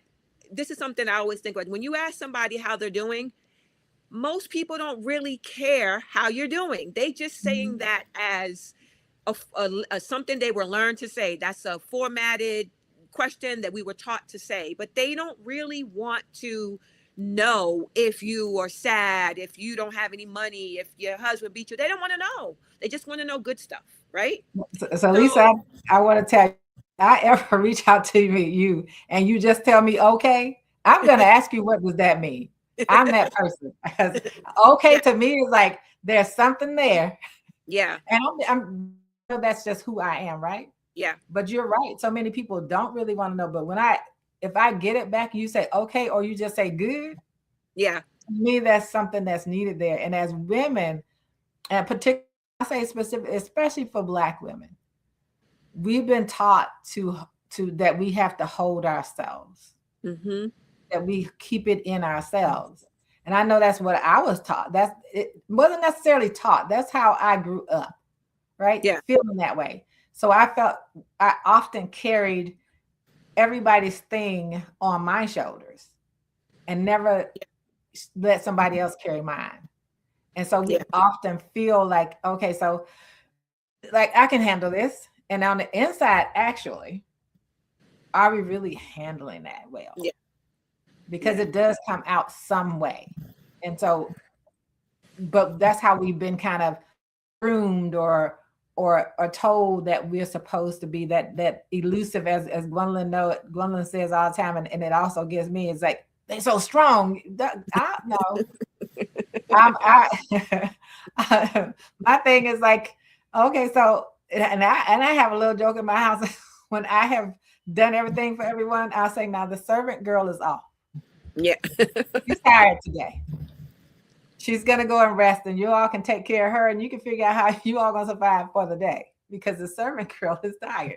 And sometimes yeah, we have to embrace that part of us. And you're right, because you had to hear for long. And then depending on how people respond to you, you guys saying, what's the use in saying it? But yeah, you don't hear. And it's wonderful that Gwendolyn felt it and reached out to you, because yeah, that gave you kind of a sense that not everyone is like that, and there are people yeah, out there who really care. I never ask if I say, how are you doing? I want to know how you're doing. yeah, One of my artist friends just lost his father. I reached out to him today. I sent him a text. I'm just checking in. Want to know how you and the family are doing, because I knew Yeah. how close he was to his father. Yeah. Did he expect me to do that? Probably not. We know But it each made him other. feel good. It made him feel Right. good. Right. If anybody, we're starting to, we're going to close this down in about 15 minutes, but if anybody has any questions that they'd like us to answer, or something you want to us to bring up, you can put maybe a Q in the comment section so that we know that you want us to address that. While we're waiting, if you guys want to do that, I have another question. What's one non-negotiable in your self-care practice that you protect at all costs? Like, this is what I'm doing for me, and I'm not budging.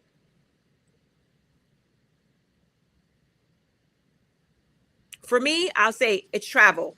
I don't know if you guys saw my story, but I just bought like this piggy bank that um you can't open it. It's like a box, and it won't open until you bash it with a hammer. And I decided I want to go to Japan, so I said I'm going to stuff this thing, and this money will go towards my vacation. And so for me, traveling is something that I totally love, and I just would not, if I was in, another thing, I wish we could have like a two-part of this thing, but I was in a relationship. I've always been a traveler, and I was in a relationship that I did not travel for 10 years because the person I was with didn't have a passport, money, blah, blah, blah, blah, blah. And so I took on that and didn't go anywhere either and I remember when my son was little, we would go everywhere for spring break. And he said, "Where are we going for spring break?" I'm like, "Well, we're not going because so-and-so doesn't have the passport." He said, my son, and he was little, he said, "Well, he can just stay home. We can still go." And I should have taken my son's advice, but me trying to be the doting partner, I guess not misery, but suffering. I was going to suffer with him. But yeah, I think for me it's traveling. I'm not going forward. I'm not changing that for anyone. Okay. Oh, somebody else go. I guess I don't know. That's a tough. I don't like. I've been so that's a weird question for me because like. So there is one particular thing I do every month is I go to get a facial every month, and I made myself start doing this actually because I was just like, oh, okay, like you need to do something for you because I never did, like I wasn't doing anything for myself, and I was like, you have to like cut out something and like actually do it for yourself and like make time to do it, and that's like my thing to do for myself. And it's my time to just like decompress, relax. I love my esthetician. She's like, Miss Tony, if you're watching, shout out to you. But it's just my time to just like unwind and not think about anything in anybody but myself and like put the care back into myself. So I guess that would be my thing. Like I love traveling, but for me, it's like, I'm a go. So I'm gonna be out. Like, bye, see you later. So yeah. And you all know me, so it's I'm gonna do my art. I'm gonna take my trips and galleries all the time. I go to art exhibits around DC. I will travel for art, and I do it for myself. I told my, you don't have to want to go do this, but I'm gonna do it for me. And so that's the thing that's real sacred for me is being able to go out there and go talk to artists, go see art, travel, go sit on the beach in LA and buy alone and watch the sunset, watching sunsets over the water. I don't like the beach, but I like sunset over water. So those are things that I keep sacred for me. I like dating myself. Taking myself out. Yeah. And every time, whenever I go to a place, whether it's New York or LA, any place I go, I will find a restaurant and I treat myself extremely well. Extremely well. And I tell people now, you may not want to go to this restaurant, because it's not going to cost you $20. Yeah. I love me. I'm like Gwendolyn. I love myself. So when I go, I sit down there from the beginning to the end, have that dessert if they have an amazing dessert, but I treat myself well. Yeah. Because I think that's where it starts. I'm not gonna treat myself any less than I want someone else to come in and do. So when I go on a trip and people say, "Where'd you eat?" Sometimes they go like, "Well, yeah, I ate there." And I went stuff and I paid for myself because I deserve every minute of all of that. And so those are my things. And my family, what's been really, really for me is that my husband is, I always tell people, and it's funny because I think I can't remember if Lisa said this about unconditional love. My husband has taught, he taught me what unconditional love looks like and feels like. He's not around here peeking around a corner saying what you're doing and why you're doing it. That's not him. What is it that you want to do? How can I, where is it that you want to go? Go and do that. Go and enjoy yourself. Yeah. I'll be here. He doesn't say, man, you do too much of that or when are you going to stay home? No, that's not him. When he right now, I have a trip that's coming up at the end of the month. He said, just let me know what the days are, the dates, so I can put it on my calendar. That's all he wants to do is put it on the calendar so he knows if he has to drop me off at the metro station or pick me up at the airport so that he knows those kinds of things. The beauty of where our relationship is that it's not one that's contingent on us doing everything together. And it's not one where there's something that says, oh, you can't do that. And everyone in my life, from my husband to my children, my granddaughter's like, when you going and are you going to buy art this time?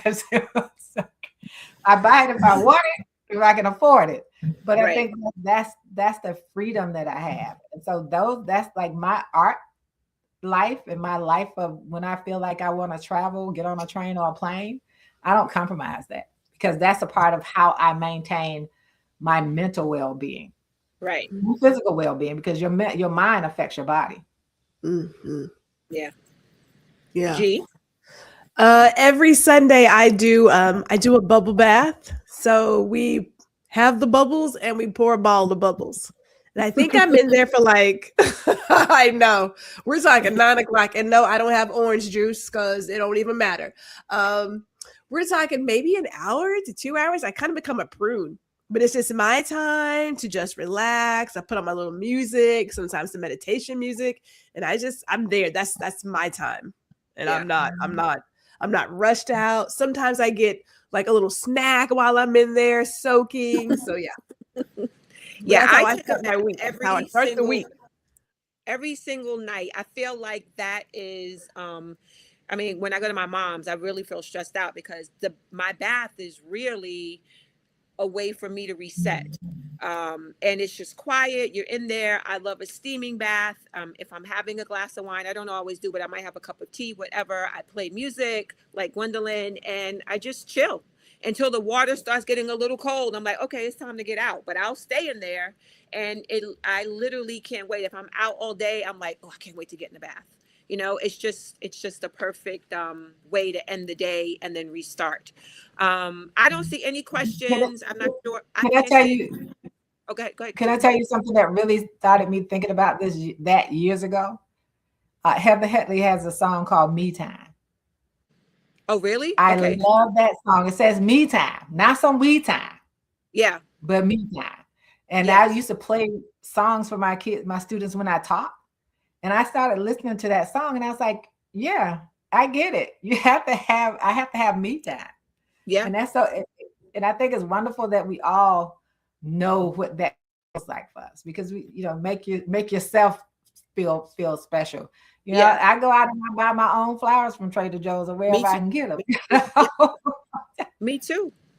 Yeah, because you shouldn't wait for a man to buy you flowers. If you like them, get them yourself. Anything, like if you want to buy yourself a piece of jewelry, whatever.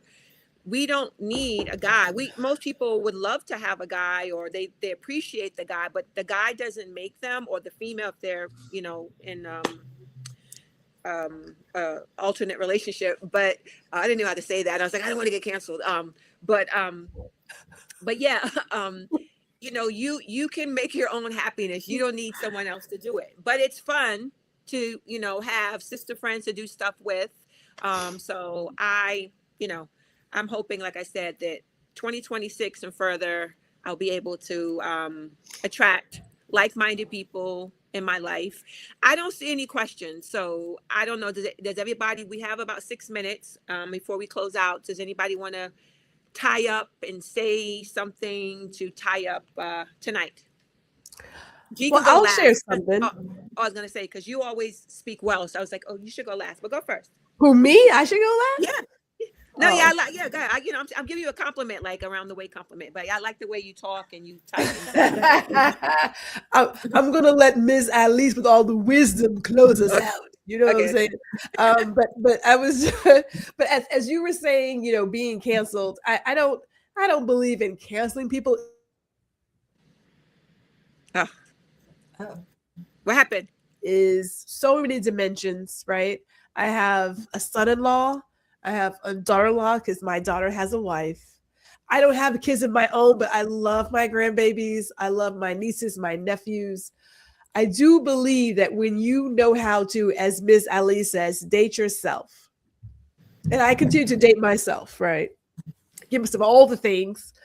It just shows up differently. And I know that this society, God bless us, and I hate to say it, but the programming that we have has us as women thinking that without these things or this person, we are less than. It is so hard to walk away from programming. It really is. And I know I say that, but you know, I'll be 25 years and walking away from programming in September. 25 years. So yes, there's a party coming and confetti, but because, you know, like I just love a good party. But that's 25 years of redefining beauty for myself, what love looks like, loving myself, walking in my own authenticity, showing up at every moment and not taking on someone else's BS. That's 25 years of doing that, Lord willing, if I get to September. Right. And it sounds like, but when we think about the messaging we're giving as young girls, we're giving baby dolls. You're going to be a great mother. You're going to be a great wife. We don't see it as programming, but it is programming. It is. And I just want every young lady, be her 9 years old or be her 75 years old, to recognize you are whole by yourself. You are worthy of love by yourself. End of story, point blank, period. Yes. Jazzy?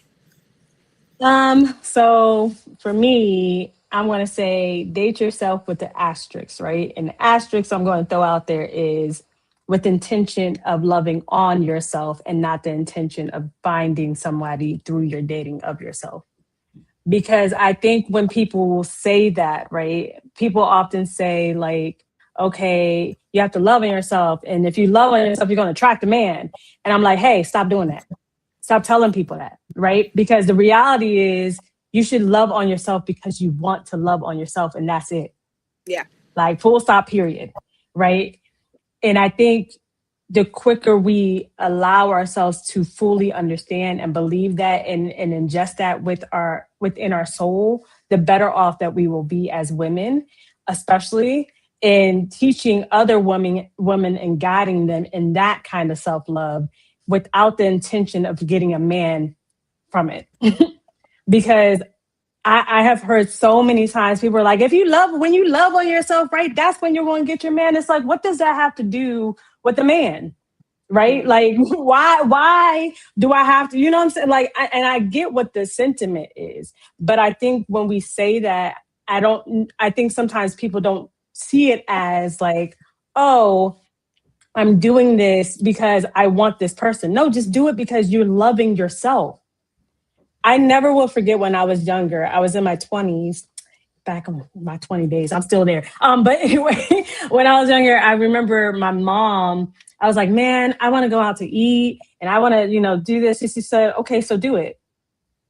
And I was like, well, by myself? Like, I was appalled at this time because I was like, why would I go out and eat by myself? Like, who does that? And she said, the only way you're going to love on yourself is by like actually taking yourself out and experiencing things for yourself. And you have to be okay without being afraid of just saying, like, I'm doing this for me, wholly for me, and nobody else. And not because I want a man. So I think that, you know, it's important that we do that. And I thank you, Lisa, for putting this together. I really appreciate it. So thank you. Okay, Alieze. Wait. Say one more time for me, Alieze. I'm so used to calling you Alieze for like 3 years now that I usually let people say Alieze, but it's actually Alieze. Alieze. Okay, go ahead. But you know, I think the most important thing is what people have said is loving yourself. You know, getting to know who you are, and not look for external things for happiness. Because once you love yourself, it's not about finding any other people in other people. It's being able to look in yourself in the mirror and say, "Man, I love how I look today, how I feel today," and genuine. Don't care about anyone else. You know, I'm at that point. Look, I'll be 70 years old this year. I'm at that point. Was like, I don't care how you feel about me, but this is how I'm feeling today. Yeah, that's the most important thing is knowing that part and not worrying about what other people say and do. And I don't think it really took for me to understand that about myself. It took time for other people to accept it about me, to accept that I was who I was. You know, I was a child in the 70s in high school in 73, the only child in my whole high school with cornrows. And like, oh, yes, I do. And what are you going to say about it? So you know, other people had to accept who I was. My family had to accept who I am. And that when I went through my change, starting in 2018, they had to accept the new parts of me. I said, I been molded, and we do change over time, parts of us and how we express ourselves. But the most important part is that self-love, and that knowing that the happiness and joy comes from inside of you. Nobody has control over that. And we have been conditioned by society to think that that's all external. And I watched this movie that I never watched before with Sidney Poitier in it. And Dearborn or something like that. And they kept saying, oh, something was wrong with him. They said he went to a psychiatric hospital. They wanted to try to get his land, but they kept saying, well, do you have contact with people? Well, everyone in the whole town loved him. And my thing is, contact had to be him having a woman in the house, him touching people. He was totally happy and content with his whole life. But you wanted to, because he didn't, society thought he should have as a life, a person, or had a relationship with some woman or somebody, something was wrong, when he was probably the most sane person in the whole, because he was comfortable with who he was. He loved people and cared for people that he loved and cared for. If he didn't, he just let you know he didn't love and care for you. But they wanted him to make him feel like something was wrong. And that's what society does to us. Try to make us feel like, whether it's male or female, make you feel like it's something wrong. My husband, who, like I told you, gentle soul, my brother, oldest brother, was like, man, you don't do this, you don't do that. She has you under control. I said, no, I don't have him on anything. That's who he is. You are. This man respects me. And later on in life, my brother in tears, he has so much respect for my husband and I because of the way we lived and loved each other and took care of our kids. And he was married that whole time. It took him a long time to understand who we were and to accept my husband didn't do all the things that he did because he didn't see that as being a man. All of those things that weren't really good for him to be a man. He didn't have to smoke or drink or use profanity. He had to do any of those things. And it took him a long time to understand that my husband was who he was. And he was an individual. And I raised my children to be individuals. I don't pressure them about who you're gonna marry. Are you happy? My daughter in Texas is one of the most beautiful people I know, inside and out. I mean, she's absolutely gorgeous to me. And I tell her all the time, do you know how gorgeous you are? I don't care if anybody else ever tells her that.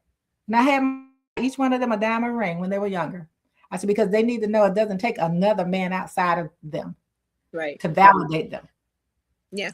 So that was important to me. But I tell her all the time, I tell my children how amazing they are. Because that's where it starts. I don't want them to live a life because they feel I want them to live it. Society demands that of them. If you want to be single for the rest of your life, be like, but live it. Live it. Take trips. Enjoy yourself. You want to go live in Mexico for a year, go do that. I'll come visit and give me another place to go visit and see. What art do they have? But that's all I want for them, to live their life. And that's what you all need to do. Don't care who, if you're listening out there and you're wondering about what lots of, and you're feeling woe is me, forget that. Enjoy yourself. Take yourself out tomorrow. Buy yourself a piece. That's what you want. Get the most expensive, whatever you can afford to eat it. But live for yourself and not for the world, because the world not going to give you anything. Sometimes they just want to see you miserable because they're miserable. Whatever brings you joy, do it. Encourage my own. I'm not saying something that to my own children and my own family. Life is for living. And you all know my motto: living life, not just existing. Know the difference between existing and living. Existing is doing what you think others in society want you to do. Living is going out and enjoying your life. That's what living is. So I'll say that's what I end with. Okay, thank you. So as we come to the end of this conversation, I want to say thank you to all the people who came in the chat and commented. I don't have my glasses, so I wasn't able to read most of the things, but thank you for showing up for us. Thank you for the women on the panel, Alieze, Jazzy, and Gwendolyn, for your vulnerability, for your wisdom, for your lived experience. And thank you to everyone who came to just sit with us tonight. When I'm reminded of this is love's not like one dimensional. It doesn't live just in romance. It lives in friendships, right? It lives in loyalty. It lives in honesty. It lives in the women who hold you up when life changes. And so we talked about, some of that, tonight. We talked about marriage, we talked about singlehood, we talked about widowhood, we talked about grief, growth, boundaries, loyalty, support, and what it really means to be a safe place for another woman. If there's one thing I hope you leave tonight with, is that sisterhood requires intention. It requires honesty, it requires courage, and it requires grace.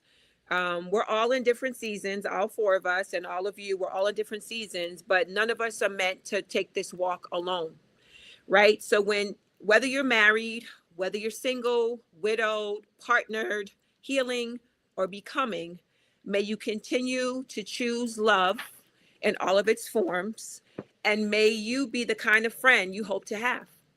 And may you never forget that connection is still possible, even after loss, even after disappointment, even after change.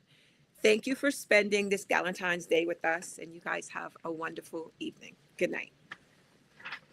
Good night.